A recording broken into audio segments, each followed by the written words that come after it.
Hey, good morning everybody, it's Bobby, and today I want to talk to you about something that comes up periodically, but it's come up a couple of times in the last week, and so it's on my mind, and I want to give you the nuts and bolts of this, and this is, where do I start? When I'm hitting my driver and the ball's teed up, should I start with it hovered?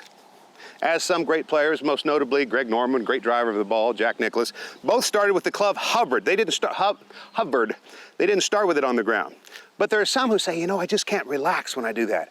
I want to start with it on the ground. Is that okay? And the answer is yes. However, there are some specifics you need to think about and adhere to in order to do that.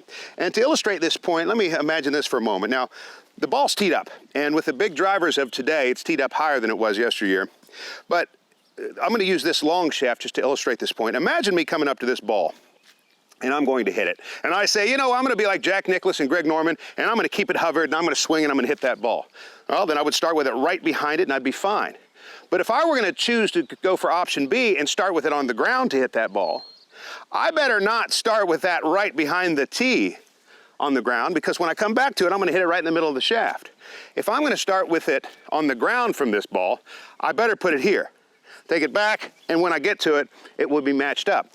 Well, not to the same degree, but for the same reason, you cannot start with the club directly on the ground behind the ball in the middle of the face, because when you do that, you're going to return and it's going to come to the neck.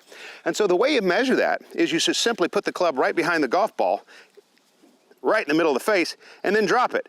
And you're going to notice when you drop it, it goes to the toe. All right, it's no longer in the middle of the face. And that way, when you come up, it'll all be lined up. And so let me say that again. If you want to start with this thing hovered, that's perfectly fine. Hover it right in the middle of the face. But if you want to start with it on the ground, then start with it hovered in the middle of the face. Simply drop it there so you can relax or get comfortable or whatever. And then from there, perform your shot. And I know that will help you. If I can do anything for you, let me know. I'll see you next week.